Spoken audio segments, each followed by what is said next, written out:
Vocês, para os brasileiros, um jogo de Copa do Brasil seja uma coisa extraordinária. Para nós portugueses, um jogo da seleção não tem nem metade do impacto que vocês têm no jogo da Copa. E, portanto, é para mim uma alegria imensa por estar aqui com tanta gente, com estas pessoas todas aqui que vieram. Eu só vos peço muito desculpa, realmente eu não consigo falar português do Brasil. Eu vou tentar falar o mais calmamente possível, porque eu sei que o grande defeito dos portugueses é falarem muito rápido. Portanto, eu vou tentar falar um português mais calmo, mais pausadamente, e vou tentar não meter o pé na poça. É uma expressão que nós usamos em Portugal, que é dizer coisas que em português de Portugal significam uma coisa e que em português do Brasil significam outra coisa completamente diferente. E eu sou muito sensível a isso, porque já o fiz noutras ocasiões e foi uma situação um bocado constrangedora perante uma plateia de muita gente, dizer coisas que para mim eram perfeitamente normais e para as outras pessoas que estavam a ouvir. Foi uma gargalhada geral e eu não percebi exatamente, e no final depois alguém me veio dizer: epá, Nuno, tu tinha que ter um pouco de cuidado porque o que você falou foi um pouco grosseiro. E eu, peço desculpa, desde já. Esta conversa que nós vamos ter, eu acho que vou apresentar aqui um pouco daquilo que é o meu percurso profissional, vou apresentar também um pouco da história do que são as bibliotecas itinerantes em Portugal, mas grande parte desta minha conversa vai ser um pouco daquilo que é o meu dia-a-dia do meu trabalho. Mas eu confesso que não estou na minha praia, eu não gosto muito de apresentar coisas, gosto muito de falar com pessoas, mas não gosto muito de apresentar coisas a pessoas. Portanto, se houver depois alguma dúvida, eu preferia que fossem vocês depois a perguntar e num diálogo entre duas ou mais pessoas as coisas conseguissem ser esclarecidas mais do que eu estar aqui a falar. Mas pronto, vamos então começar. E a Bibliomóvel de Proença Nova, Proença Nova é um município de Portugal que fica na periferia da periferia, de uma zona periférica de Portugal. Ou seja, fica ali mesmo no meio do interior de Portugal. É a zona mais envelhecida, não é de Portugal, é a zona mais envelhecida de toda a Europa.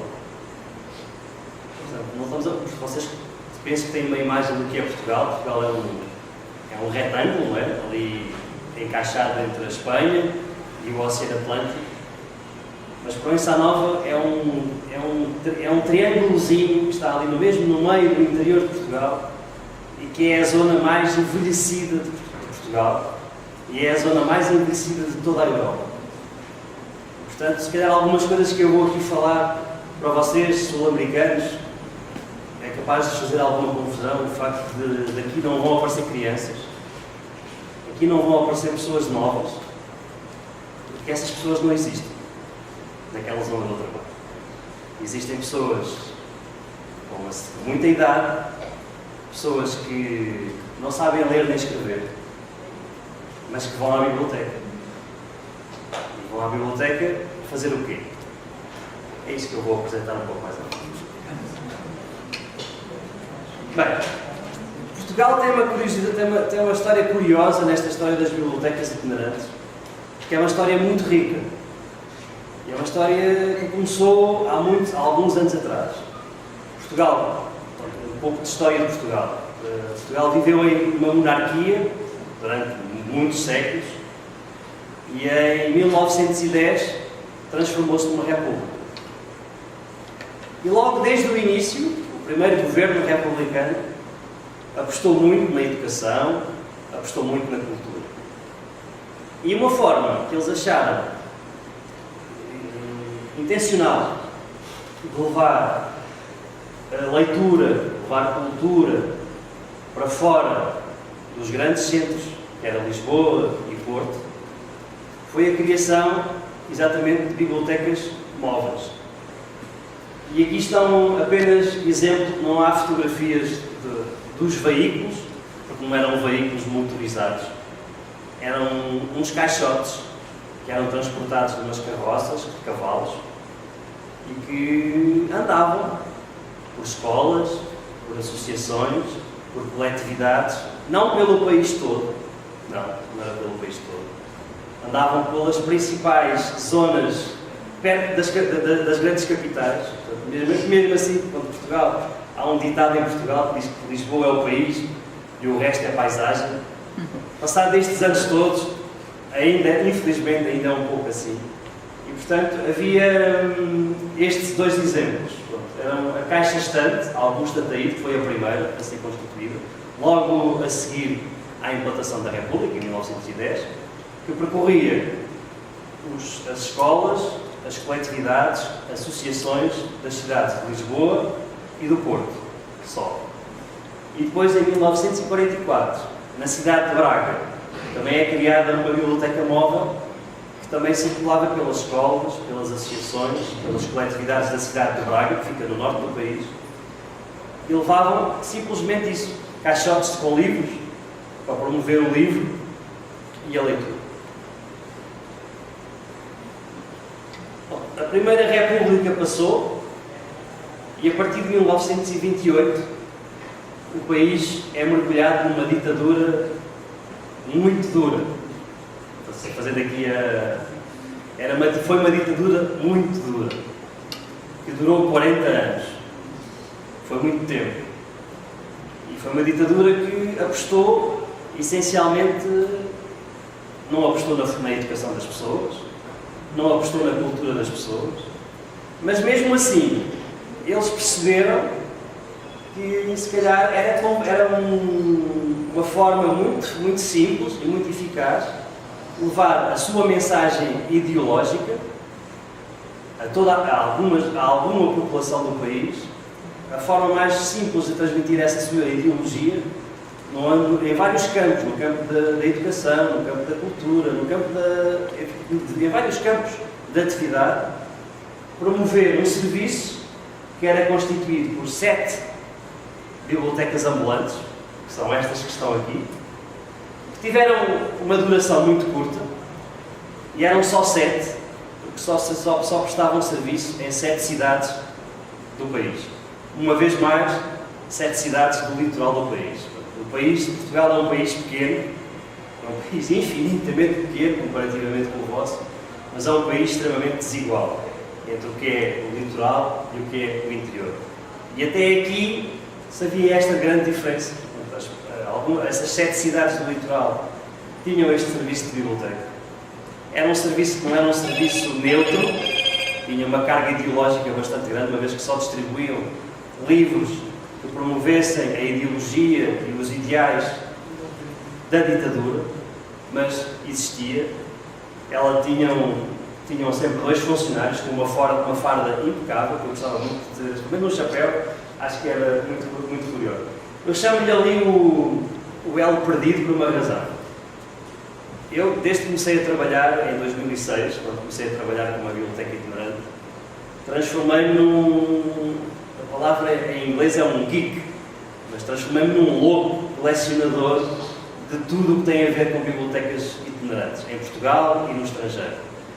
Tenho uma coleção de fotografias de mais de 2000, entre bibliotecas antigas e bibliotecas atuais. Tenho uma coleção de fotografias de mais de 2000. E houve uma colega minha que sabia que eu fazia coleção de fotografias de bibliotecas móveis, e um dia mandou-me um mail: epá, Nuno, vê lá se você tem esta aqui. E esta biblioteca é uma história curiosa, que toda a gente sabia que ela existia. Havia registros escritos que ela tinha existido. Mas ninguém sabia, ninguém tinha uma prova física, ninguém tinha uma fotografia dela. E ela, como trabalha num arquivo, lá está a importância também dos arquivos nesta história, ela estava a fazer um trabalho, uma pesquisa, e lá no meio daquele arquivo todo encontrou 2 fotografias delas. E ela, quando me enviou aquilo por mail, eu fiquei assim, estilo um arqueólogo quando encontra uma preciosidade antiga, e eu fiquei completamente louco. E eu, portanto, eu chamei-lhe o elo perdido, porque realmente ninguém sabia, ninguém tinha uma imagem dela, havia referências escritas que ela existia, mas ninguém tinha uma fotografia dela. E, portanto, esta é uma peça valiosíssima da minha coleção.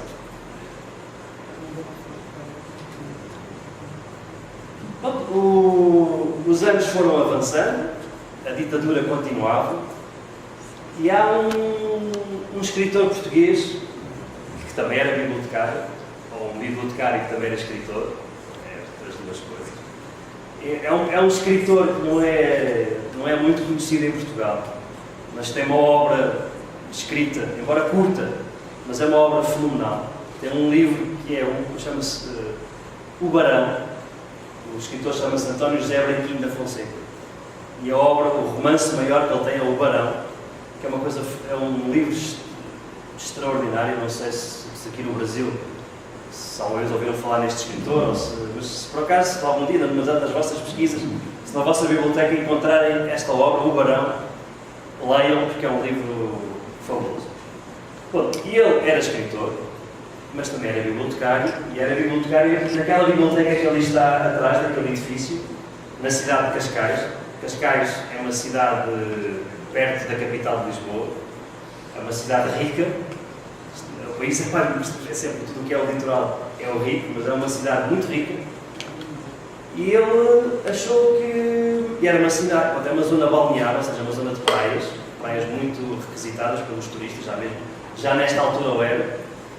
E ele conseguiu perceber, pegando nos exemplos que já vinham da Inglaterra e dos Estados Unidos, que foram onde realmente nasceram as bibliotecas itinerantes motorizadas, com motor e com carros e com carrinhas e com vans, ele pegou nesse exemplo e trouxe isso para Portugal. E criou aquela que é talvez o exemplo mais de como uma biblioteca tentou ir, enquanto que a outra que eu apresentei anteriormente estava exclusivamente focada em 7 cidades.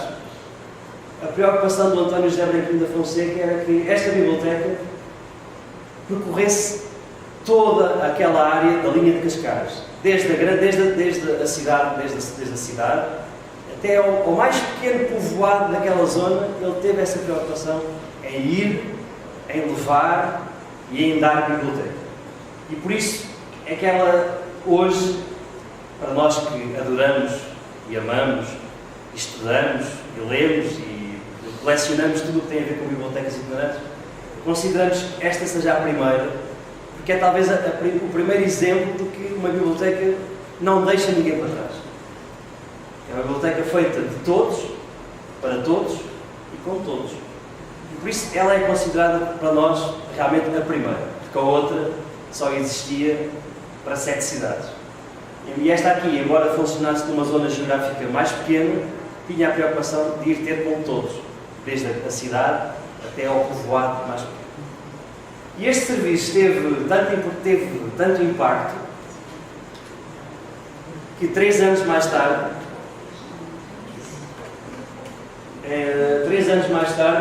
a Fundação Carlos de Gulbenkian é uma fundação que foi uma fundação importantíssima na história de Portugal. O Carlos de Gulbenkian era um imigrante. Hoje fala-se muito na história que os imigrantes devem ser colocados fora do país. E eu aqui, neste caso aqui, ainda bem que Portugal o acolheu e lhe deu um terreno para viver, e deu-lhe muita coisa, mas aquilo que ele deu a Portugal foi infinitamente superior. Ele era um imigrante da Arménia, que negociava com petróleo e conquistou uma fortuna imensa, mesmo aos nossos padrões da atualidade. Ele hoje provavelmente seria um dos homens mais ricos do mundo. E escolheu, como Portugal o acolheu, ele sentiu-se na necessidade de criar coisas para pagar essa dívida de gratidão que ele tinha para com o país. E então criou esta fundação. Era uma fundação essencialmente ligada às áreas da cultura e da educação. E a fundação, cujo objetivo primordial sempre foi a questão de dar cultura, dar educação a todos, sem restrições, a Fundação convidou o António Branquinho da Fonseca a trabalhar com a Fundação e criar uma rede de bibliotecas. uma rede, não era uma biblioteca, era uma rede. E o Branquinho da Fonseca, a ideia que ele teve, então, se é para criar uma rede, por que não, em vez de criar uma rede de edifícios, por que não criar uma rede de veículos? E Portugal, nesse aspecto, é um pioneiro, porque foi o primeiro país da Europa a ter uma rede de bibliotecas que não era pública, mas que funcionava como se fosse uma rede de bibliotecas públicas. Foi o primeiro país da Europa a ter uma rede de bibliotecas que assentava-se exclusivamente em veículos. Depois, mais tarde, vieram os edifícios, mas a primeira fase deste projeto assentava em 62 veículos igual àquele, que percorriam o país de uma ponta à outra, a ir, a levar, a dar biblioteca. Portugal, há 50 anos atrás, não era o país que era hoje. Não tinha as estradas que tem hoje. E, portanto, eu, falando com pessoas que trabalharam neste serviço, eles contam histórias mirabolantes, extraordinárias, do que era há 50 anos atrás, pegar numa carrinha destas, cheia de livros, e percorrer o país de les a les, num clima político difícil, em que havia pessoas que encaravam o livro, encaravam a educação, encaravam a cultura como um inimigo. E eles, mesmo assim, não desistiram, foram. Muitos deles arriscaram a própria vida, porque muitos deles alguns dos funcionários desta fundação eram escritores também, muitos deles, eram combatentes do regime e arriscavam a vida, porque se a polícia política os apanhasse a distribuir o que eles faziam, porque havia um conjunto, uma listagem de livros que eram proibidos de ler pelo regime, mas mesmo assim eles corajosamente levavam esses livros proibidos e entregavam esses livros proibidos e arriscaram a vida por isso. E o que é certo é que a influência deste serviço, das bibliotecas itinerantes da Fundação Carlos de Gulbenkian, que duraram cerca de 50 anos de funcionamento, ainda hoje, nas minhas voltas, eu encontro pessoas que me dizem: olha, Nuno, eu ganhei o gosto pela leitura naquelas carrinhas esquisitas da Gulbenkian. Olha, Nuno, eu consegui ter uma formação superior, ir para a universidade, porque aquelas carrinhas que passavam de 15 em 15 dias me deixavam livros que me abriram horizontes, para que eu mais tarde pensasse que o mundo não era só aquele terreno onde eu estava, que havia muito mais para além. E foi este serviço que me incentivou a querer ser mais, a querer fazer melhor e a ter mais conhecimento e mais informação. Portanto, ainda hoje, a marca que este serviço deixou é tremenda. E Portugal tem uma dívida enorme de gratidão para com este serviço. E eu, juntamente com outros colegas meus, neste momento em Portugal são cerca de 70, percorrem o país de les a les, nas suas áreas, nos seus municípios, nas suas áreas, temos uma honra imensa em seguir a herança e o legado que estes nos deixaram. Porque realmente foram, a marca que eles deixaram foi uma marca muito, muito, muito importante.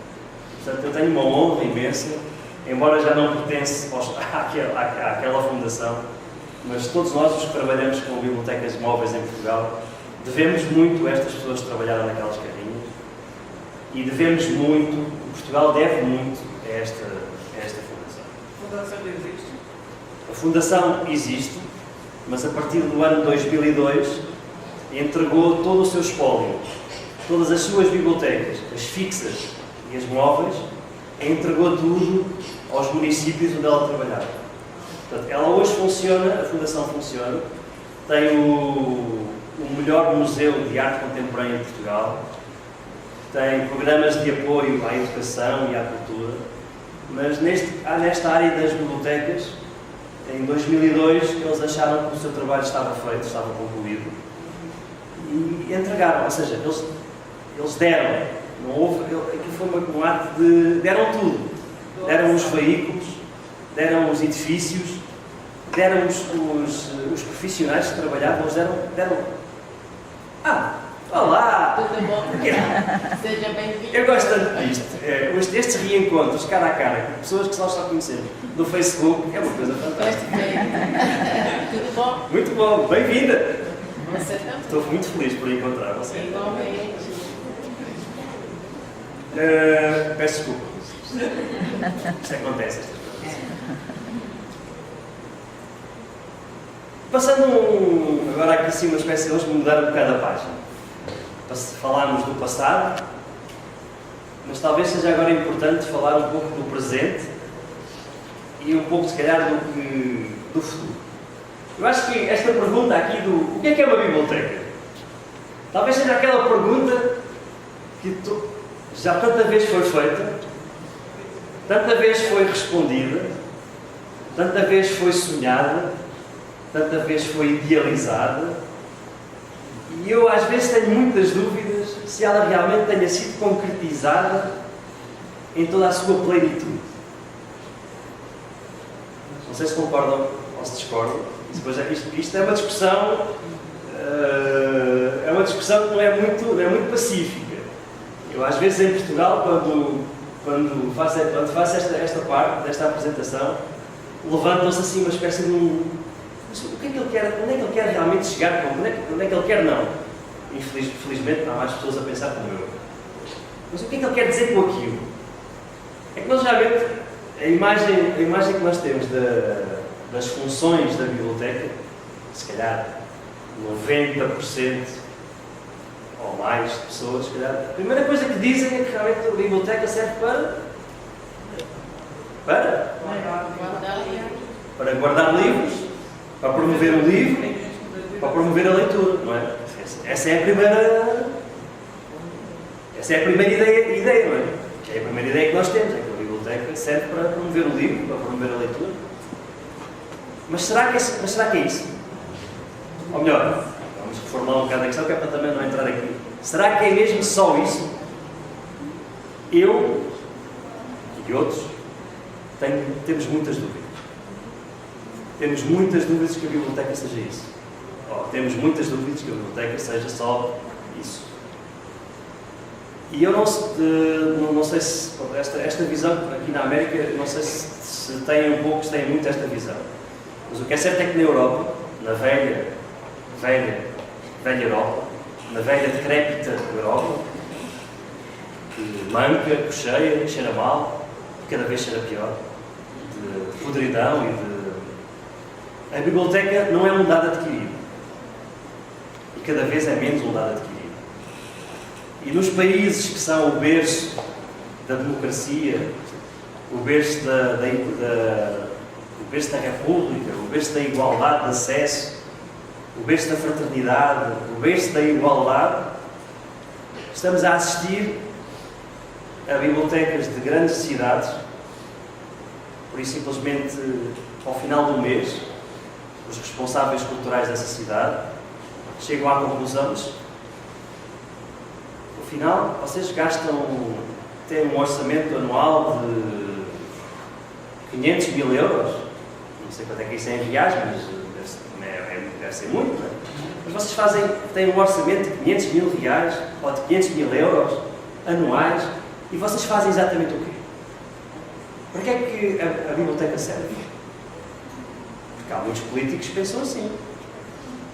A biblioteca serve para quê? Hoje em dia está tudo na internet. Para que é que a biblioteca serve? Pois, exatamente. É que eu acho que a biblioteca nunca foi tão importante como é agora. E a biblioteca é uma instituição milenar, talvez seja das instituições mais antigas que existem na sociedade, mas está ameaçada. E está ameaçada porquê? Porque a biblioteca perdeu a relevância social. Ou seja, ela deixou de ser relevante na sociedade e deixou de ser importante para a comunidade.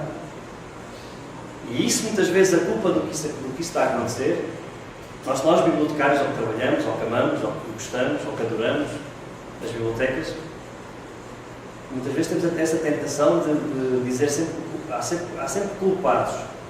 O culpado é sempre o outro.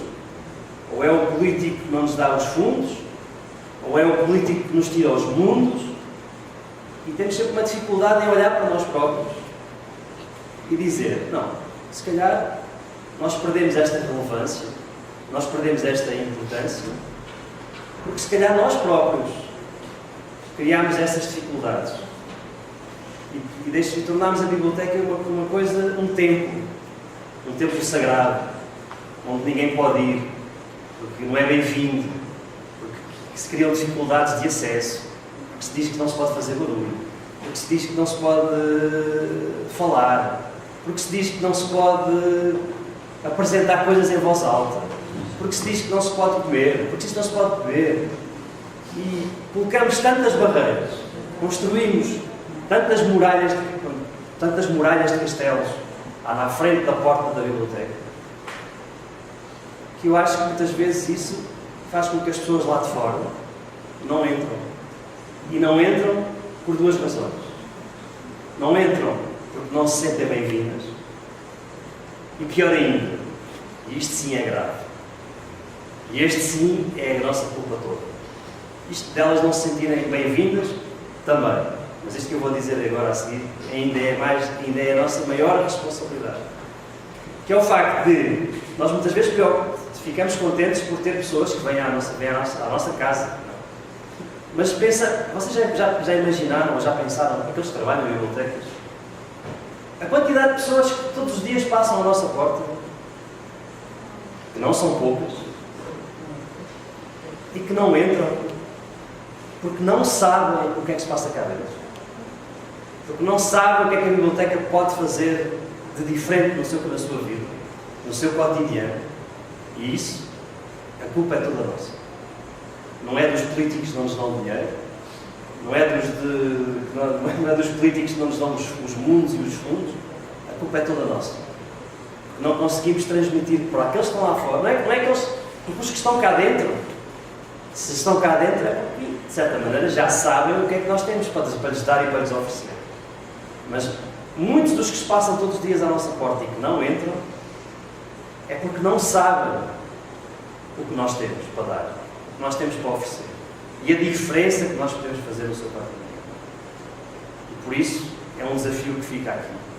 É que a todos os bibliotecários que tenham que refletir seriamente, porque nós perdemos a relevância, porque deixámos de ser úteis. Nós deixámos de ser úteis à nossa comunidade, deixámos de ser úteis à nossa sociedade. E por isso temos que refletir muito bem o que é que nós podemos fazer de diferente, o que é que nós podemos fazer de mais, o que é que nós podemos fazer de melhor, para que realmente as pessoas que todos os dias podem entrar e aqueles que passam todos os dias à nossa porta e não entram, possam sentir que realmente uma biblioteca pode fazer a diferença no seu cotidiano. E este é um desafio muito importante, porque se nós somos uma instituição milenar que sobreviveu, que se adaptou, e nós estamos a atravessar um desses momentos em que nós, para sobreviver, temos que nos adaptar e readaptar. Se isso não acontecer, este movimento de encerramento pode acabar connosco. E este é apenas um alerta que fica. Mas pronto, voltando então ao início, o que é uma biblioteca? Espaço de liberdade e cidadania. A biblioteca talvez seja, por excelência, o último espaço público. É, por excelência, o último espaço público. Um espaço que é de todos, que é feito com todos e que decididamente é feito para todos. E não deixa ninguém para trás. Não pode deixar ninguém para trás. E isso pode ser um trunfo muito importante. Numa época, como todos sabem, em que cada vez mais quem é mais forte segue e quem é mais fraco fica para trás. Portanto, a nossa casa, porque é a nossa casa, pelo menos para aqueles que, mais uma vez, aqueles que amam, aqueles que adoram aquilo que fazem, aqueles que fazem isto com dedicação e com paixão, chamam isso a nossa casa. Portanto, a nossa casa tem que estar de portas abertas para todos. aquele que não tem nada e aquele que tem quase tudo. Porque às vezes eles pensam que têm tudo, mas não, eles têm quase tudo. Nós podemos dar mais um bocadinho, mas aqueles que não têm mesmo nada, que se calhar têm muito mais do que aqueles que têm quase tudo, tanto um como o outro, poderia e deveria ver a nossa casa como uma casa onde pudesse fazer esse algo mais. Esse pequeno algo mais que pode fazer a diferença. E é isso que eu acho, que eu acredito, eu tenho essa crença. Cada que as bibliotecas podem fazer muito mais para fazer a diferença numa sociedade, mas num nível mais micro, fazer a diferença na comunidade. Promoção, eu ponho sempre ali promoção do livro de leitura, que é para a maior parte das não acharem estranho. Realmente, a nossa gênese também está ali. Nós também podemos fazer isso. Promoção do livro de leitura. Podemos fazer. Mas não podemos fazer é uma coisa. É cingir-nos ou limitar a nossa função exclusivamente àquilo. Não podemos. Temos que fazer muito mais do que isso.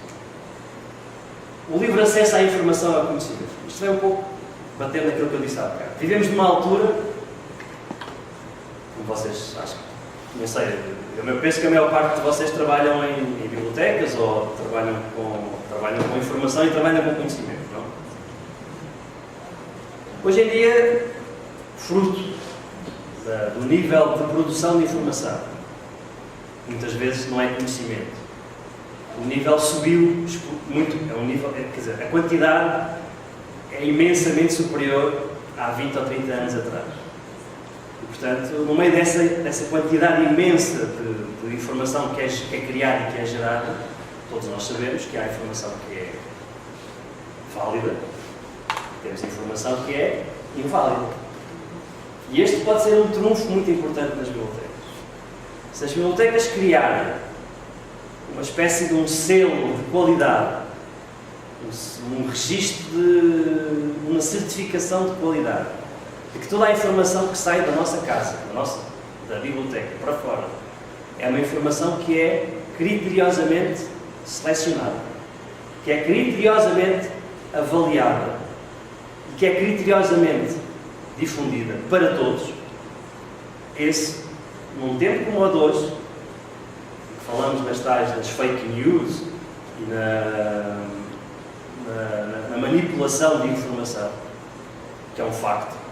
Todos nós abrimos o Facebook, quantas vezes vocês há coisas que são partilhadas e vocês ficam a pensar, mas isto é verdade ou é mentira? Não é? Eu não sei, eu penso que já toda a gente passou por isso. Mas isto é mesmo verdade? Será que isto aconteceu mesmo? É um exemplo, e é um exemplo que vem de nós próprios. Isto que eu vou agora aqui contar é um exemplo que vem de nós próprios. Eu fico chocado, às vezes fico chocado, porque não, toda a gente aqui tem Facebook. Sim, quem é que não tem? Todos têm? Quantos de vocês é que partilharam aqui um vídeo fabuloso? Quantas vezes é que vocês viram? Eu não vou perguntar quem partilhou, é para nós. Quantos de vocês é que vocês viram o famoso vídeo que andou assim no Facebook da fantástica, fabulosa, maravilhosa biblioteca chinesa? Sabem do que é que eu estou a falar? Sabem? Ou é uma coisa assim? Não sabem do que é que eu estou a falar? A biblioteca chinesa que tinha prateleiras do chão até ao teto? Vocês sabem do que é que eu estou a falar? Sim, sim. E quantos é que vocês sabem que aquilo era falso? E era? Aquela biblioteca não existe. Ou melhor, não existe da maneira como foi apresentado no vídeo. A maior parte dos livros que estavam nas prateleiras eram pintados. Não eram verdadeiros. E, portanto, nós, bibliotecários, que amamos, que adoramos, que trabalhamos em bibliotecas, temos uma responsabilidade maior. E, portanto, temos de ter mais cuidado. E existem ferramentas para fazer essa seleção, porque nós temos de ter mesmo essa preocupação. Porque as pessoas que veem aquilo que nós partilhamos, as pessoas que veem aquilo que as bibliotecas partilham nas redes sociais, tem que se criar a ideia de que tudo o que nós partilhamos é verdadeiro. Porque só assim criamos uma imagem de marca que é muito poderosa nos tempos que correm, que é a imagem de marca da credibilidade. E esse pode ser mais um ponto a nosso favor para a nossa sobrevivência. Se nós tivermos credibilidade, as pessoas têm confiança. Se as pessoas têm confiança, em última análise, podem nos defender. Há algumas tentações de políticos que acham que 500 mil euros é muito caro para sustentar um edifício e pessoas lá dentro. Esta é apenas mais um ponto. Esta história da biblioteca chinesa é apenas um exemplo, mas há muitos mais exemplos. E é natural que nós, no nosso dia-a-dia, somos confrontados com essas fake news, são coisas falsas que saem, e nós temos que ter esse cuidado. Se queremos transmitir essa credibilidade, temos que, antes de publicar, antes de divulgar, temos que tentar confirmar. E isso, como eu digo, não é difícil. Há um conjunto de estratégias que podem ser feitas para tentar confirmar tudo aquilo que nós, se aquilo realmente é assim ou não é. E o que é certo é que essa partilha dessa tal biblioteca chinesa, se não conhecem, eu acho que já gostei de ir ao Facebook e pesquisar, ou ao Google, biblioteca chinesa fabulosa. Que ela realmente, quer dizer, uma pessoa que gosta de bibliotecas olha para aquilo é fabuloso. E é uma estrutura ondulante, forrada de prateleiras de livros do chão até ao teto, com pessoas pelo meio. Quer dizer, é que mais de metade daquilo é mentira. A biblioteca existe, mas aquilo não são livros, são pintados na parede.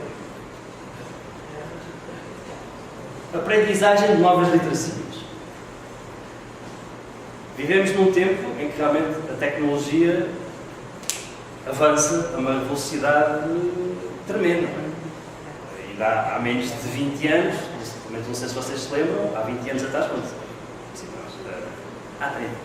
entre os 20 e os 30 anos, não sou assim muito velho, mas vá.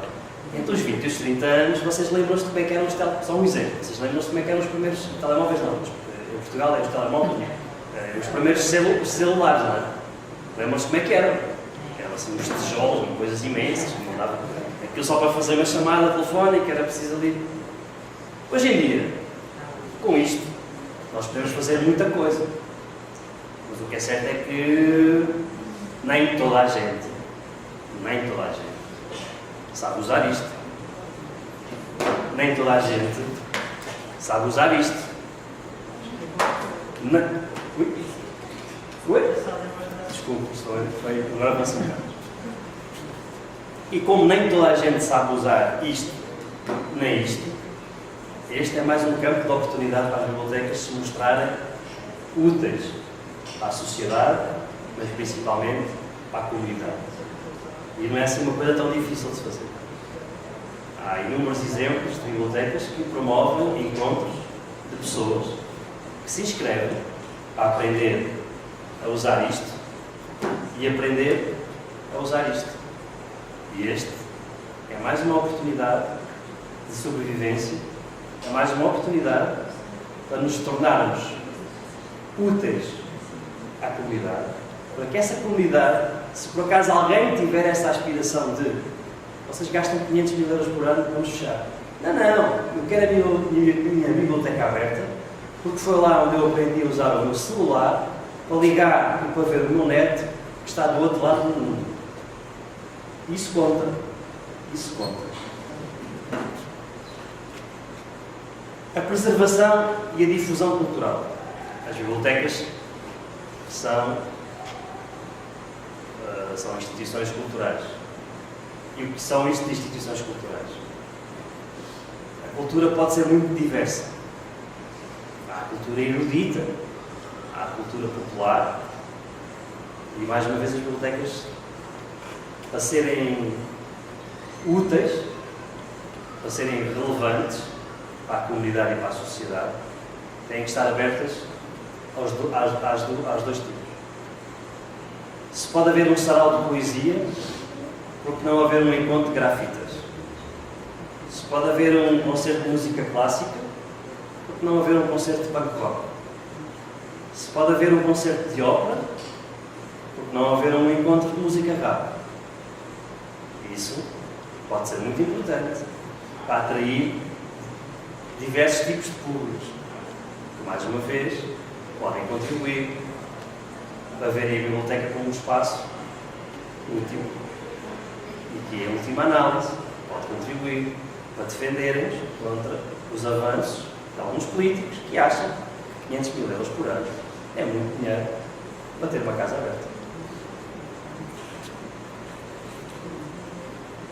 E depois, a biblioteca tem uma característica muito curiosa. Que é, pode ser um campo para se fazer muita coisa. Porque ela realmente é um espaço, tem que ser um espaço útil, tem que ser um espaço próximo e tem que ser um espaço cúmplice. Se nós encararmos cada pessoa, aquela rapariga, não é rapariga que se pode dizer, aquela senhora, por isso uma coisa que me avisaram, aquela senhora entrou agora aqui pelo auditório dele. Vamos imaginar, ela entra numa biblioteca. Ela, para mim, ela não pode ser considerada, como muitas vezes é considerada, como a usuária 798 que entrou no mês de junho na minha biblioteca. Ela não pode ser considerada como isso. Ela tem que ser considerada como... Desculpa, como é que é o teu nome? Helena. Helena? Não, o nome da minha mãe. Ela tem que ser considerada como a Helena. Ela não pode ser considerada como o usuário 799 que entrou na biblioteca no mês de junho. E eu tenho muita pena que às vezes nós esquecemos eu digo sempre isto porque nós somos os grandes responsáveis disso. Mas muitas vezes nós nos esquecemos que as pessoas que entram naquela porta para dentro, na porta da nossa casa, da nossa biblioteca, são pessoas. Não são números, são pessoas. Têm sensações, têm emoções, têm sentimentos, têm aspirações, têm objetivos, têm necessidades.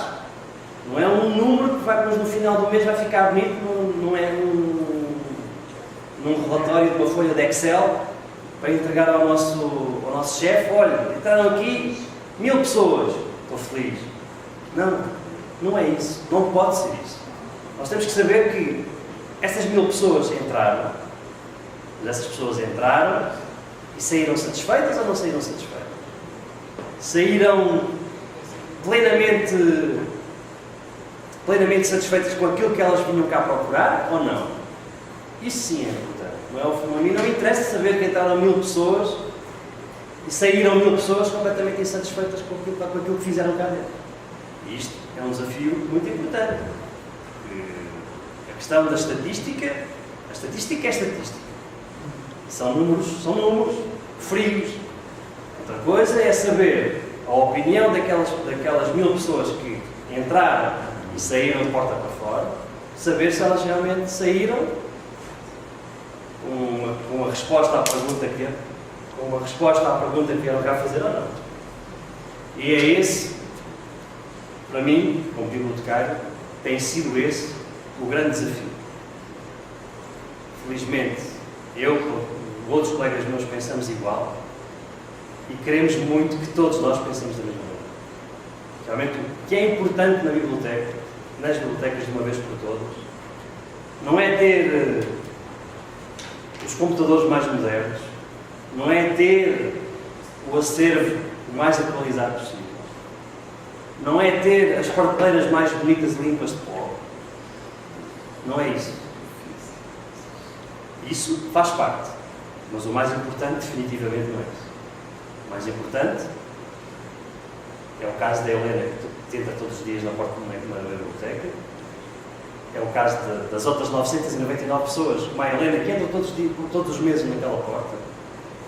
E também é os 4 ou 5, ou 5 ou 6, ou 7 ou 8, ou 9 ou 10 funcionários que trabalham na biblioteca. As pessoas é realmente o elemento mais importante das bibliotecas.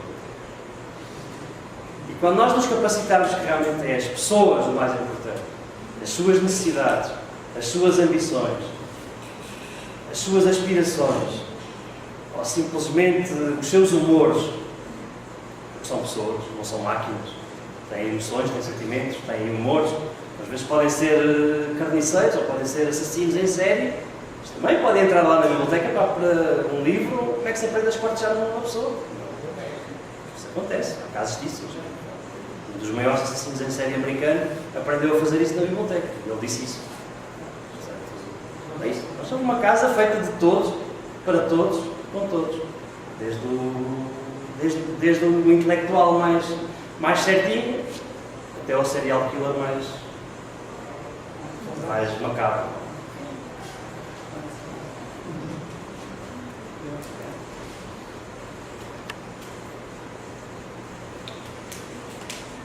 E bem, falando um pouco, agora já passámos a parte, acho que passámos a parte chata, não é?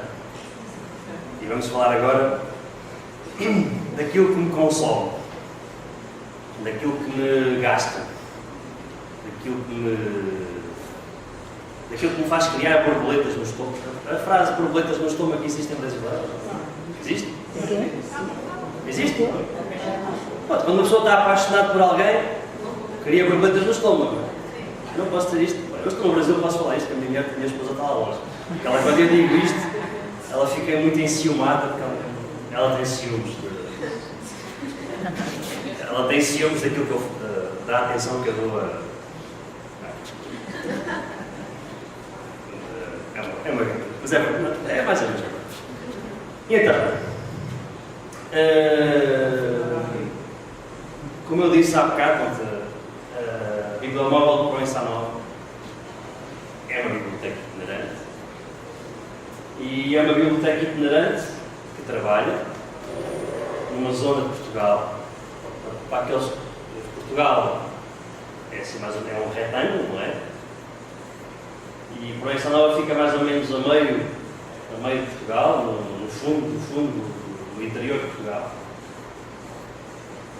É um município pequeno, tem cerca de 9.000 habitantes.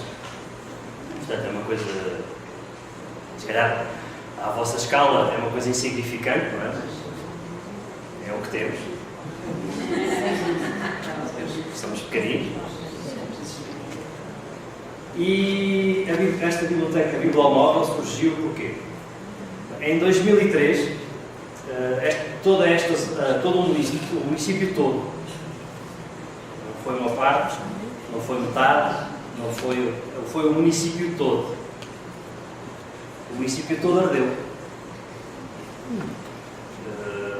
Tudo aquilo que vocês estão aqui a ver tinha ficado a preto. Ficou a preto. Morreram pessoas, arderam casas, arderam cabras, arderam galinhas e o município ardeu. Portugal tem um problema gravíssimo, que é todos os anos no verão, embora somos um país muito pequeno, somos um país muito desigual, geograficamente e socialmente, mas mais geograficamente. E temos grandes faixas do nosso território que são floresta, muitas vezes uma floresta desordenada, caótica, não é explorada convenientemente, então é muito sensível à questão dos incêndios florestais. E pronto, o nosso Conselho em 2003, o Conselho de Proença Nova, o município que faz parte do Conselho, tem 9.000 habitantes, ardeu. E o Estado português criou uma linha de apoio, uns projetos de apoio à reconstrução, ao apoio das comunidades, e foi apresentado o município de Proença Nova, que apresentou um projeto em que incluía a bibliomóvel e incluía um outro veículo semelhante, que é uma unidade móvel de saúde, que é um projeto que são dois projetos que foram apresentados e foram apoiados, e que um bocadinho mais à frente vão ver como eles se interligam um pouco.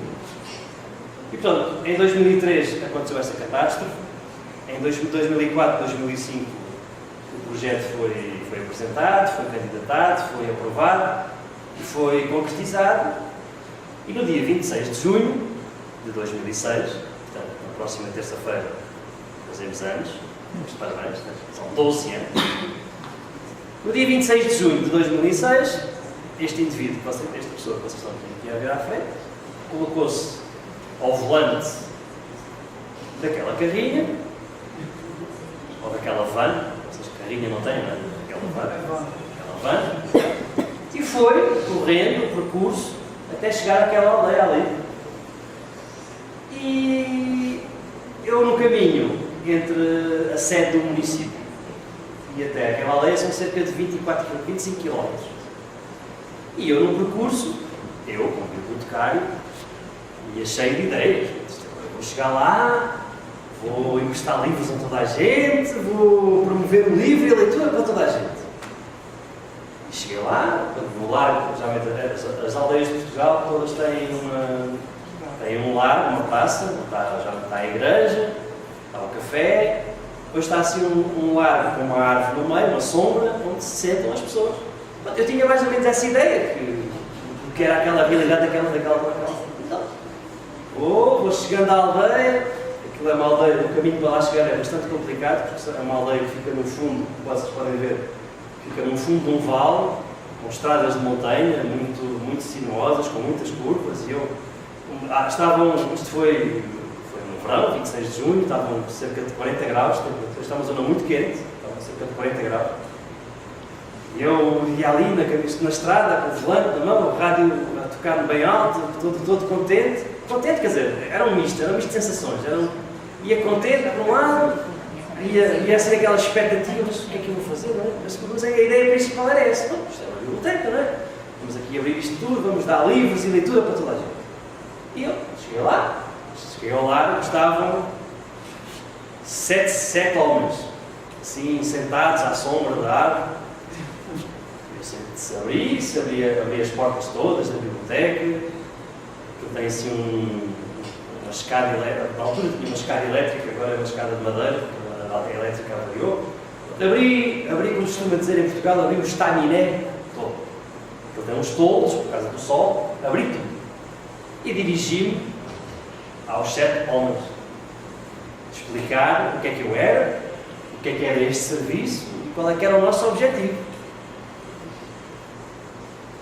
Então, há um deles, assim, o mais ativo, levantou-se. Amigo, você aqui vai ter muito pouca sorte com o negócio. Porquê?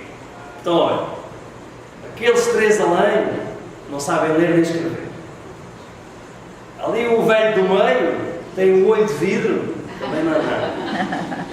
O outro só quer é vinho. E eu só quero ler as gordas do jornal. As letras do jornal. Aquilo foi assim como que, para mim, foi assim um murro no estômago. E eu não me desmanchei. Tentei manter ali uma postura minimamente civilizada, sei se pode chamar isto. E lembrei-me que dentro da carrinha eu trazia umas revistas para caçadores e umas revistas para pescadores. Lembrei-me, fui buscar as revistas dos caçadores, as revistas dos pescadores, e entreguei uma a cada um deles. Porque é certo, a coisa passou, eles começaram a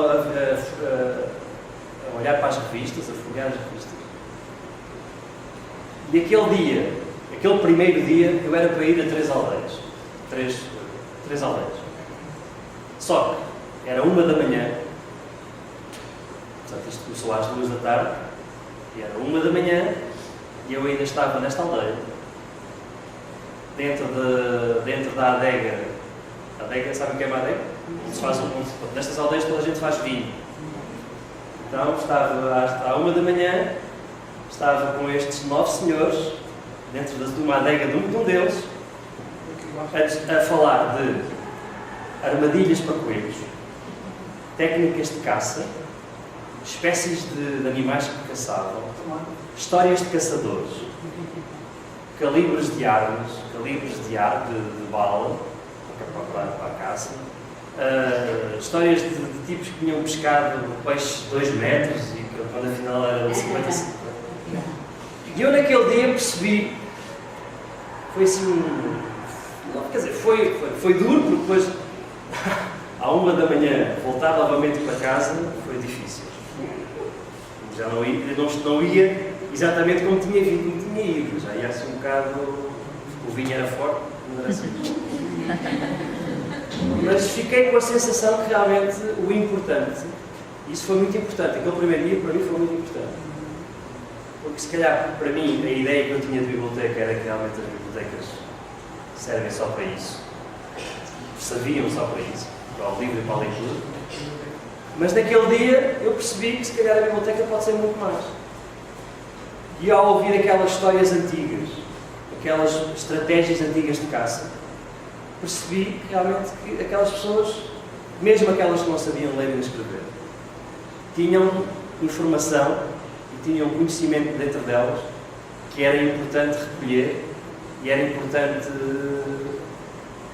tratar e era importante difundir, porque é património.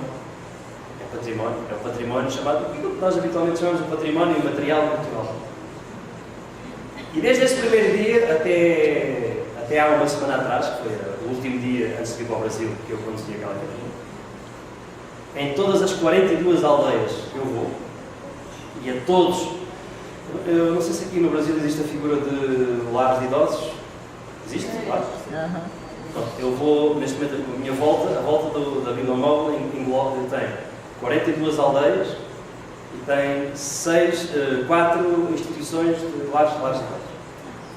E em todas elas, a minha grande preocupação, para além de estar, para além de falar, para além de escutar, para além de dar biblioteca, para além de emprestar livros, é fundamentalmente recolher toda a informação, todo o conhecimento que essas pessoas têm e que não é pouco. E que não é. Ora bem, o que é que aquela biblioteca tem? Só para fazer aqui assim uma coisa. Realmente tem um bibliotecário, não é? Sou eu. Mas, como devem calcular, se é uma biblioteca móvel, tem que ser, é bibliotecário, mas também tem que ser motorista. Se é bibliotecário motorista, convém ter também noções de mecânica. Pode acontecer alguma coisa na estrada. Se nós vamos a ter com pessoas, e muitas vezes vamos ter com pessoas a casa das pessoas, que, como eu disse, destas 42 aldeias onde eu vou, praticamente não há crianças. É tudo pessoas de idade, muita idade, e algumas já não têm a facilidade de sair de casa, e portanto sou eu que vou ter com elas a casa delas. E como vocês devem calcular, há sempre...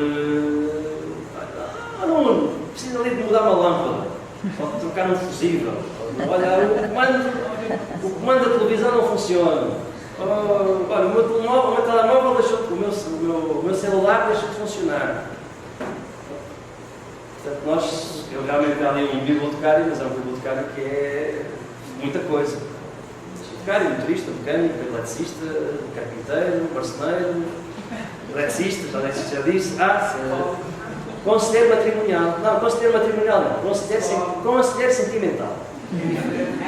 Eu sou casado há pouco tempo. Há lá pessoal que é casado há 50 anos. Estou a olhar para um rapaz que é casado há 15. Não vão fazer perguntas dessas. A linguagem do amor é sempre a mais importante. Portanto, escutem a linguagem do amor. É sempre isto o conceito que eu dou. Umas vezes há resultado, outras vezes não dá, mas escutem sempre a linguagem do amor. Livros, também temos livros, embora não seja a nossa cultura, mas também há pessoas que não sabem ler, mas há pessoas que sabem ler e há pessoas que gostam de ler. E portanto, temos livros, temos DVDs com filmes, para levar para casa, temos jornais, temos as tais revistas da pesca e da caça, e temos ali as revistas da culinária e dos bordados e das rendas. Estas são, eu só paro aqui um bocadinho nestas, porquê? Porque a grande maioria dos analfabetos, os que não sabem ler nem escrever, são mulheres. Mas apesar de não saberem ler nem escrever letras, as revistas das rendas e dos bordados é uma coisa que elas conseguem, mesmo que não saibam ler nem escrever, elas conseguem olhar para o desenho, conseguem depois em casa fazer. E portanto eu tenho às vezes filas. Posso ser filas? Pode ser ficha, não é? É fila. Aqui em Portugal, bichas e filas é a mesma coisa. Lá está, né? Então às vezes tenho filas de pessoas dentro da biblioteca para tirar fotocópias, que também é ilegal, mas faço essa ilegalidade, tiro fotocópias das revistas para as pessoas levarem para casa e fazerem os panos, as mantas, os lençóis, e que elas sentem que ficam felizes por poderem ver coisas novas e estão a usar a biblioteca, estão a aprender coisas na biblioteca. E eu também sou contemplado, porque depois no final dos trabalhos feitos, alguns são oferecidos a mim, e, portanto eu também fico muito feliz por ter em casa verdadeiras obras-primas de renda, de toalhas e lençóis, com as minhas iniciais, com as iniciais do meu filho, coisas assim.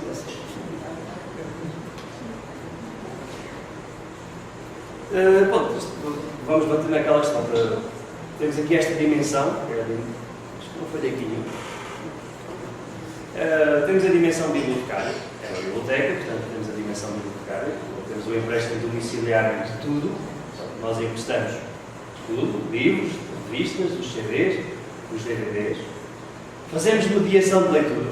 É uma coisa muito importante porque nós, naquelas 42 aldeias, não temos muitos leitores. Não temos. Temos muitas pessoas que não sabem ler nem escrever. Mas os leitores que nós temos são leitores muito exigentes.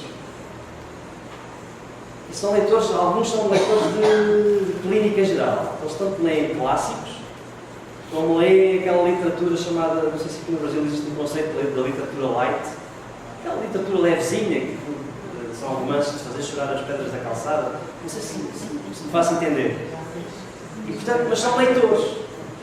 E, portanto, um dos nossos trabalhos é realmente tentar perceber se aquilo que eles leem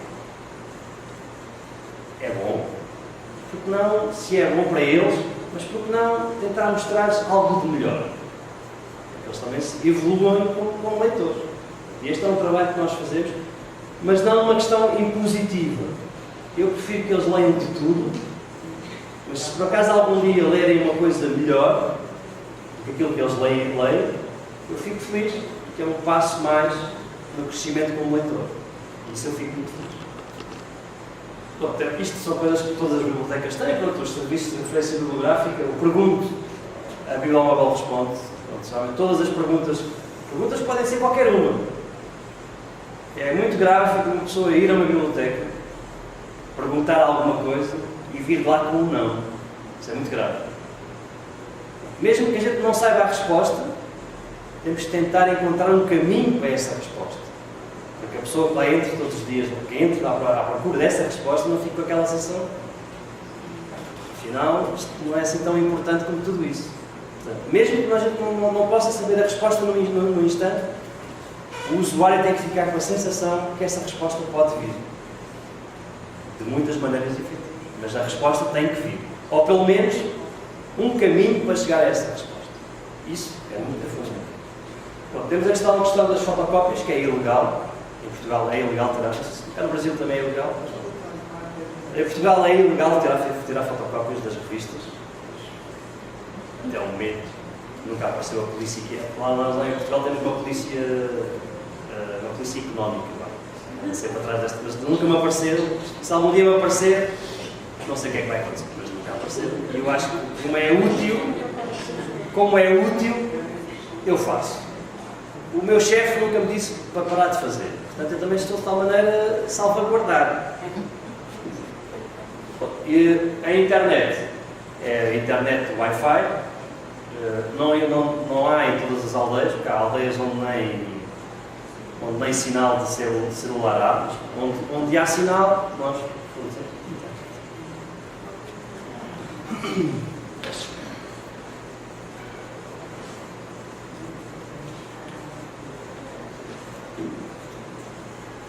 Temos também, no verão, nas férias do verão, que é uma zona, Proença Nova, é uma zona de muitos imigrantes. Estão imigrados em África, nos Estados Unidos, mas na África, na Europa, na França, na Alemanha, no Luxemburgo e na Suíça. São assim os grandes países. E no verão vêm todos passar férias. E no verão é a única altura do ano, é o verão e a Páscoa. É a única altura do ano em que as aldeias têm um pouco mais de vida. No verão é a única altura em que há gritos de crianças, em que há choro de crianças, em que há crianças a correr de um lado para o outro. Mas pronto, é a altura do ano onde aquelas aldeias têm mais vida. E portanto, uma das estratégias que nós criámos foi de levar um pouco mais de animação. E então, contratamos um senhor muito engraçado, que é o Sr. Manel, ele é o Sr. Manel, que é de uma aldeia chamada Malhadal. Portanto, ele é conhecido pelo Manel do Malhadal. E é um acordeonista, que é aquele acordeonista, aquele lá, que é um homem fabuloso, porque ele tem aquela capacidade inata de ligar-se com as pessoas só pelo... Ele basta abrir a boca e dizer qualquer coisa, e então no público feminino aquilo faz um sucesso tremendo. Ele tem aquele... No Brasil acho que é ginga, não é? Ginga. Lábio. Ele tem aquele jeito muito particular de saber falar com as pessoas e toca muito bem. Não sabe ler nem escrever. As músicas que ele canta, foram tudo músicas criadas por ele de cabeça. Aprendeu a tocar o acordeão, ou a concertina, acordeão. Aprendeu a tocar de ouvido, ou seja, não teve nenhum professor. Mas tem essa capacidade de ligação. Ele há uma história muito engraçada. Esta frase, ele diz isto muitas vezes. Que ele diz, quando há assim malta mais nova, quando esses imigrantes que vêm, geralmente vêm sempre assim, com vontade de fazer no verão aquilo que não fazem durante o ano, que é beber muito, fumar demasiado. Ele diz sempre, olha meus amigos, isto é assim, eu tenho 71 anos da cintura para cima e 18 da cintura para baixo. Mas isto só acontece porque não bebo muito nem fumo. Portanto, vocês mantenham-se limpos, que é para manterem sempre a frescura da juventude. Mas ele tem essa capacidade. Então, quando eu o levo, quando ele toca as suas músicas e convida as senhoras a dançar, como é o caso da Dona Rosa, que é outra figura emblemática, infelizmente já não está entre nós. É uma senhora que também não sabe ler nem escrever, ou não sabia ler nem escrever, mas que tinha o dom da palavra. Ela era uma poeta, era uma poetisa popular. Não sabia ler nem escrever, mas ela criava poesia. Tenho muitas saudades dela, porque ela era uma mulher realmente fabulosa. Tenho grandes momentos com ela, passava tardes inteiras a escutar, a falar com ela, porque ela tinha uma história de vida muito engraçada, mas tinha essa característica, o facto de não sabendo ler nem escrever, mas tinha o dom da palavra e esse dom, que é um dom de criar poesia, não é? E temos uma parceria. Em Portugal existe uma rede de centros que divulgam a ciência. Cada cidade maior tem um, e nós lá perto temos um dedicado precisamente à floresta, porque somos uma zona florestal. Então nós, pequenos ateliês, disse pequenos ateliês, levamos ciência àquelas aldeias. E então eu já trouxe esta conta, que geralmente os ateliês são, por exemplo, saber fazer sabonetes com óleos naturais, fazer velas com cera de abelhas, fazer sais para o banho utilizando óleos e aromas naturais. Bom, através de pequenas experiências científicas, levar, se calhar, outros mundos a estas pessoas. E eu só trouxe este exemplo porque foi um exemplo que me tocou particularmente. Este homem aqui é apicultor. Cria abelhas para fazer mel. E ele ali no microscópio está precisamente a ver uma abelha ao microscópio. E não sei se vocês alguma vez tiveram essa experiência. Uma abelha ao microscópio é assim uma coisa extraordinária, em formas, em cores. E este homem, que toda a vida deve ter levado dezenas, centenas de ferroadas de abelha, nunca tinha visto uma abelha assim tão grande. E este homem, eu nunca me esqueço, que estavam 5 pessoas dentro da bibliomóvel a fazer aquela experiência. E o homem fez o percurso vezes sem conta, porque ele não queria acreditar no que estava a ver. Ele se via, dava a vez ao outro e punha-se outra vez no fundo da fila para voltar novamente a ver, porque ele não estava a acreditar naquilo que estava a ver. E eu acho que foi um dia especial, porque lá está, neste dia, a biblioteca mostrou outros mundos a uma pessoa que não os tinha. E eu quero acreditar que a ideia que este homem tinha de uma biblioteca neste dia mudou. Porque, se calhar para ele uma biblioteca era assim uma coisa distante. Nem sequer me interessa nada por aqui. Mas naquele dia o facto da biblioteca ter proporcionado esta visualização de um outro mundo que ele pensava que conhecia bem, mas que não conhecia, eu acho que fez a diferença. E fez tanta a diferença que esta experiência foi há 6 anos. O homem ainda está vivo e eu vou à aldeia dele de 15 em 15 dias. E de toda a vez que eu vou à aldeia, ele fala-me disto. Fala-me desta experiência. Portanto, é porque alguma marca que deixou. E voltamos então aqui à parte daquilo que eu acho que é uma biblioteca, é a dimensão bibliotecária, mas agora temos aqui esta questão que é a dimensão social da biblioteca, que eu, na minha opinião, é muito, tão ou mais importante do que a outra. Porque eu acho que eu continuo a achar, voltando um pouco ao início desta nossa conversa, eu continuo a achar que realmente o fundamental das bibliotecas não é os livros, não é os computadores, é realmente as pessoas. E é essas que contam, ou que deviam contar mais.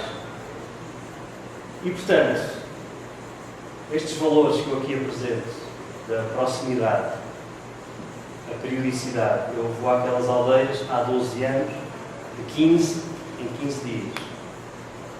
E depois, principalmente, estes 3 últimos. Esta história da cumplicidade, da intimidade, porque, em alguns casos, as pessoas abrem as suas portas de casa. Não é as pessoas que vêm à biblioteca, é a biblioteca, ou o bibliotecário que vai à casa das pessoas. Nos abrem a sua intimidade. E que ao longo destes 12 anos se transformaram em amigos que não são amigos de sempre. Mas não tenho dúvidas que muitos deles são amigos para sempre. Infelizmente, o para sempre, fisicamente, muitas vezes é muito curto. Estas 3 últimas fases, muitas vezes, a cumplicidade, a intimidade e a amizade, traz muita responsabilidade. Nós deixamos de ser o técnico da biblioteca. Passamos a ser o menino Nuno da carrinha dos livros, o menino Nuno da carrinha da biblioteca. E deixamos de ser um funcionário, passar a ser quase como família. E isso traz muita responsabilidade. E traz também muita dor. Pelo menos para mim. Que é dor, traz dor e traz alegrias. O facto de eles partilharem connosco, partilharem comigo, as suas alegrias e as suas tristezas, eu às vezes sinto que muitas vezes que eles nos contam. Eles contam as suas alegrias, mas também por vezes privilegiam a tristeza. Porque eles há tristezas que eles não têm coragem para contar nem aos familiares e muito menos aos vizinhos. E o facto de ir ali uma pessoa que não é do entorno delas faz com que nós somos aqueles, os tais confidentes, os tais ouvintes. E isso, como vos digo, é importante, mas traz muita responsabilidade. Mas é um trunfo muito importante para nós transformarmos a biblioteca como um espaço útil, próximo e afetivo, que é o título que eu dei a esta conversa. E que é muito, muito, muito importante na ligação entre a comunidade, entre as pessoas e a biblioteca. E em último caso, isso pode ser muito importante para a nossa sobrevivência. Não tenho dúvidas disso. Eu agora vou aqui vou-vos falar aqui de alguns projetos que fazem parte deste percurso e que são... Pronto, podemos nos separar um pouco de tudo o resto. Este projeto começou precisamente com isto que eu falei daquele primeiro dia em que eu estive até à 1 e tal da manhã a recolher histórias de caçadores e pescadores. Criámos este projeto que existe apenas no Facebook, que é realmente este projeto uma preocupação de recolher, de preservar e de difundir tudo o que é o património material daquela comunidade. Ou seja, naqueles espaços, naqueles momentos em que eu estou junto das pessoas, tentar recolher o máximo das lendas, das receitas culinárias, daqueles medicamentos todos os nossos avós conhecem, o chá para isto, o chá para a dor de dentes, o chá para a dor de barriga, aquelas pequenas bruxarias de combater o mal olhado, combater o... Não sei se aqui no Brasil existe essa figura existe, o mal olhado existe aqui? Sim, está cheio aqui. Como é que chama cá? Não, está cheio de mal olhado. Está cheio de mal olhado, sim. Mas bom, lá em Portugal também existe dentro de cada aldeia, existe uma ou duas pessoas que têm esse dom, que é um dom que elas têm, de quebrar o mal olhado. E hoje, em relação a este, não me resisto a contar-vos uma história. Há uma aldeia que fica, é uma das aldeias mais distantes onde eu vou.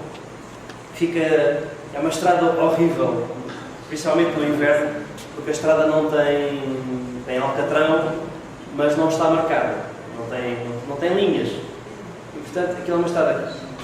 A aldeia fica no fundo de um vale, no inverno, ali não costuma nevar muito, mas o problema ali é o gelo. Portanto, o gelo na estrada é o nosso maior inimigo. Portanto, é uma aldeia bastante inacessível. E ela chamava-se, ela infelizmente também faleceu, a Dona Lídia, era a bruxa, entre aspas, era a bruxa da aldeia. Era onde todas as pessoas iam ter com ela para resolver estes problemas. E há uma doença, que não sei como é que vocês aqui estão, em Portugal chama-se o cobrão. É o cobrão. Em Portugal é o cobrão. E o cobrão é o quê? Aquilo que nós temos às vezes nos lábios, o herpes. Sabem o que é o herpes? E o cobrão é o herpes, em vez de ser nos lábios, começa aqui na nuca e percorre todas as nossas costas em forma de cobra e geralmente vai pela barriga e depois começa na nuca, percorre as costas, passa pela barriga e depois aqui junta-se. Aquilo é muito incómodo, dá uma comichão, dá muito grande. E portanto, essa senhora, a Dona Lídia, ela sabia curar isso. Então, e como é que se curava o cobrão? Então aquilo curava-se com uma reza, uma reza é bastante semelhante, de aldeia para aldeia era semelhante, tinha ali umas pequenas diferenças, e ela tinha que, eu cheguei, ela tinha alguma dificuldade em sair de casa, ela andava com uma bengala, e a casa dela ficava, ela no fundo de um vale, mas ficava assim numa ligeira encosta, e era praticamente, ela não podia sair de casa, e eu ia lá à casa dela. E eu cheguei, a porta estava sempre aberta, ela nunca fechava a porta, nunca fechava a porta estava sempre aberta. E eu, como era hábito, entrei, a casa dela tinha assim um corredor, depois tinha assim a cozinha do lado direito. E eu, conforme ia entrando, ia chamando: Dona Lídia, está cá! Silêncio. Conforme eu ia entrando em casa, comecei assim a perceber-me de uns... assim, muito repetitivos. Quando eu vou entrar vou no corredor, quando entro na cozinha, eu ia-me dando uma coisa má. Estava um homem, uma mulher, estava um homem de tronco nu, tinha calças, tronco nu. Uma mulher a segurar-lhe num braço e a Dona Lídia com uma faca de matar porcos, assim, uma lâmina deste tamanho, a fazer cruzes no pulso e no braço e no peito e no pescoço, e ao mesmo tempo fazia as cruzes e ia entoando uma ladainha. E eu quando aquilo foi assim, parecia mesmo uma cena do filme do Tarantino, assim, porque a mulher era uma faca enorme, não sei. E ela, quando ela olhou para mim, não tivemos que ela tinha assim, ela estava assim a fazer as cruzes, e fez assim, shhh, e eu fiquei ali, nem sem reação. Eu, a partir desse dia, comecei esse projeto começou precisamente com um bloco de notas igual a este. Depois passou para um gravador digital e agora é feito, hoje toda a gente tem um celular com câmara de vídeo, portanto é fácil apontar para a pessoa e dizer: olha, conte, e assim ficamos com o som, ficamos com a imagem mas mais importante de tudo, ficamos com o património guardado. E criámos isto, o objetivo deste projeto chamado Ecos do Eco, uma coisa que veio no passado, não é? O objetivo era criar um website que fosse pesquisado, mas eu não domino a linguagem de programação informática e, portanto, este projeto existe apenas no Facebook, onde estão fotografias antigas, onde estão onde estão os vídeos, onde estão tudo coisas que fazem parte do tamanho do património imaterial daquela comunidade. Bem, como temos internet e como temos um computador lá dentro, também acho que é simples, e acho que todas as bibliotecas também acho que é simples de fazer.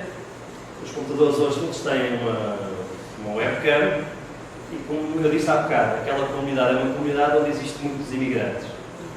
Portanto, hoje em dia este sistema já não é muito usado porque muita gente tem os tais celulares, mas há muitas pessoas que não o têm ou que não sabem funcionar. E então, para falar com os filhos, para falar com os netos, que estão na Suíça ou que estão nos Estados Unidos, fora da Europa é difícil por causa do fuso horário.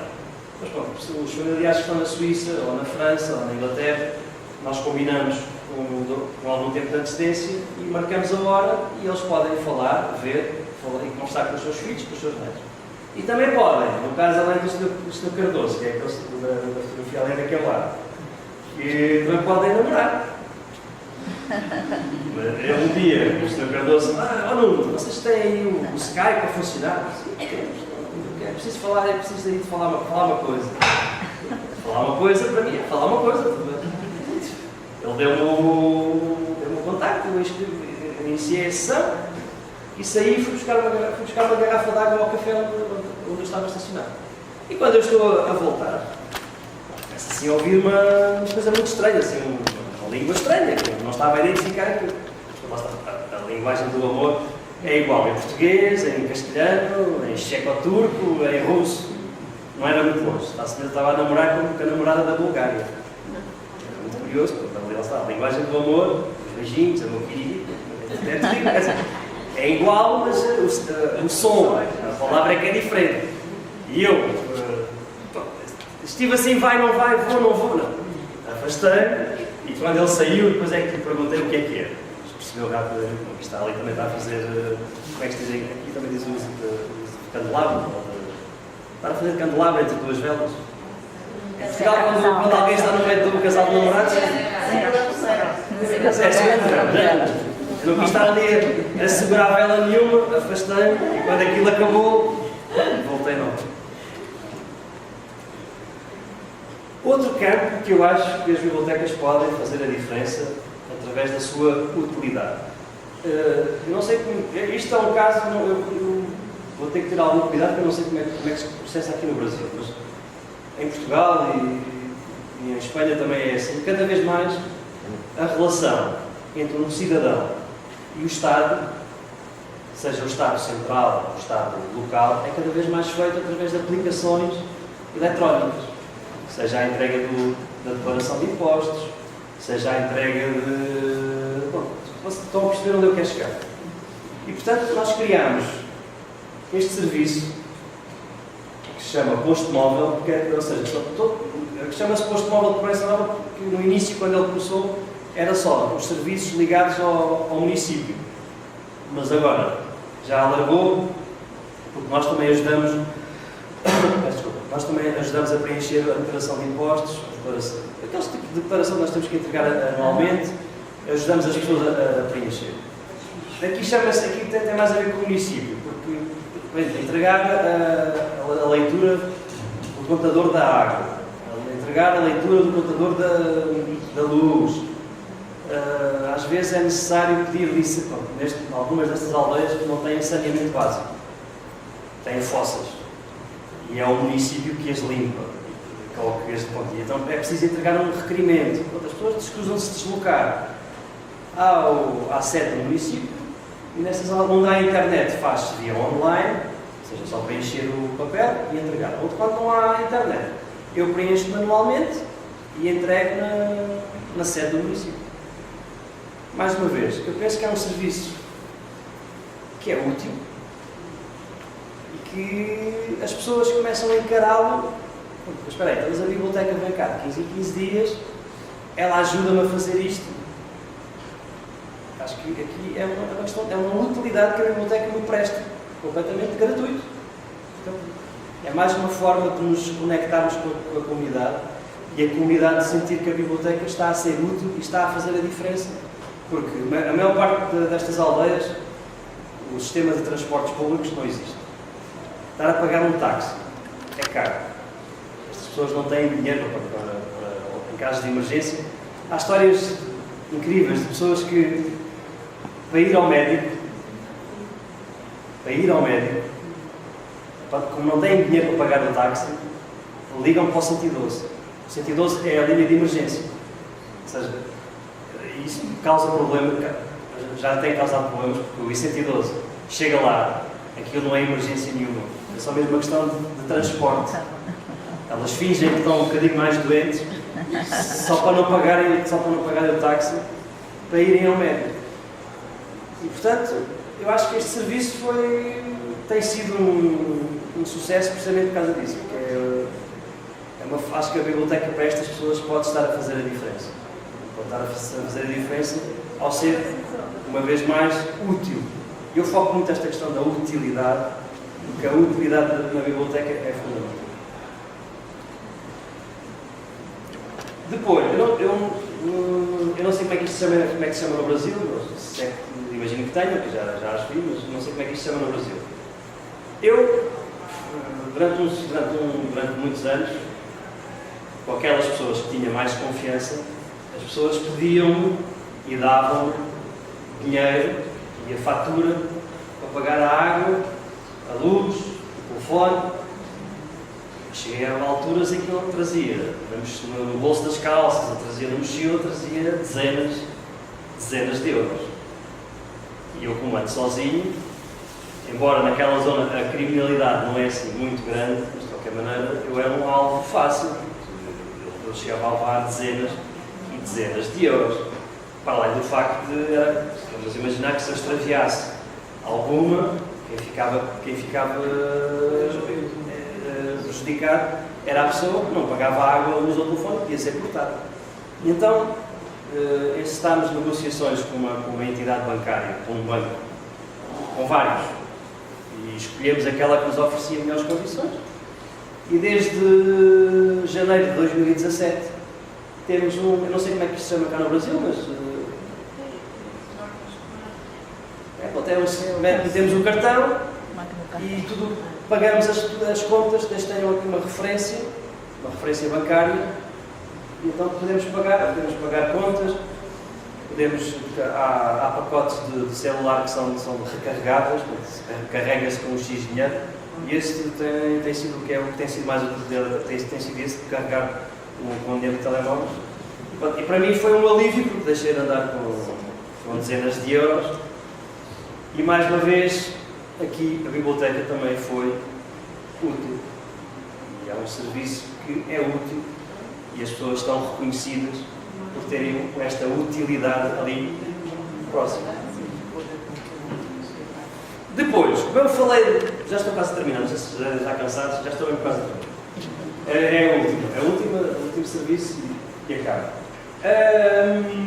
Como eu falei no anterior, em 2003, o concelho foi todo destruído por um incêndio, e dentro do projeto que foi apresentado àquele programa do governo, incluía a bibliomóvel, que é a biblioteca, e incluía outro veículo, que era uma unidade móvel de saúde, que percorre todas aquelas aldeias com um técnico de saúde, que é este senhor, que é o Carlos, e que vai medir o colesterol, a tensão arterial, os diabetes, o peso, a massa corporal. E então, isto foi... ele tem um circuito mais estático do que o nosso. Portanto, ele está mais tempo, enquanto que eu estou 15, 20 minutos, 30 minutos, às vezes uma hora, ou como naquele caso daquele primeiro dia, 7 horas, não é? Mas pronto, isso foi uma situação extraordinária. Ele está mais estático. Ele, por exemplo, é capaz de passar 2 dias numa só aldeia, 3 dias numa só aldeia, e então ele tem muitos buracos na sua agenda.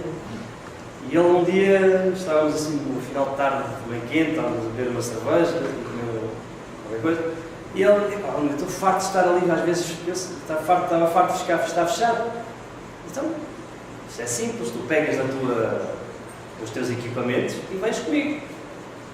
Sim, porque não, é uma boa ideia. Então, ele, a partir do ano passado, de janeiro de 2017, todos aqueles buracos da agenda que ele tem, ele pega no equipamento dele e vem comigo dentro da Bíblia Nova para fazer precisamente estes rastreios de saúde, do colesterol, dos diabetes, da tensão arterial, que são coisas simples de fazer.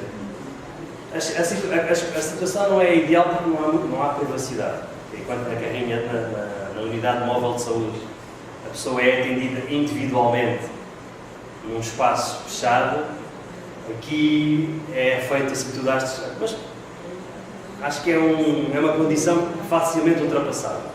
E que, mais uma vez, é útil. É útil e tão útil é que eu, como eu digo, ando nesta vida há 12 anos. E há aldeias onde eu vou há 12 anos. Há umas que já tenham sido acrescentadas depois disso. E eu pensava que conhecia toda a gente. Mas quando eu aviso que o Carlos vai comigo, aparecem pessoas que eu nunca vi. Porquê? Porque a saúde é realmente muito importante. Então o facto das pessoas saberem que naquele dia, dentro da biblioteca, vai o Carlos com as suas máquinas a medir o colesterol, a tensão arterial, os diabetes, mais uma vez, aqui a biblioteca está a ser útil. E isso é fundamental para que a biblioteca seja relevante e importante. E por isso o título desta comunicação foi mesmo a Bíblia Nova, a biblioteca que quer ser útil, próxima e cúmplice. E esses são três trunfos que eu acho que são fundamentais para a nossa sobrevivência como biblioteca, não só a biblioteca móvel, mas penso que todas as bibliotecas devem ser isso. Para terminar, não sei quanto tempo é que isto já vai, mas fica apenas aqui o convite. Eu, desde o dia 26 de junho de 2006, criei um blog na internet. Eu ainda sou do tempo dos blogs. Os blogs hoje em dia praticamente estão extintos, mas eu mantenho este.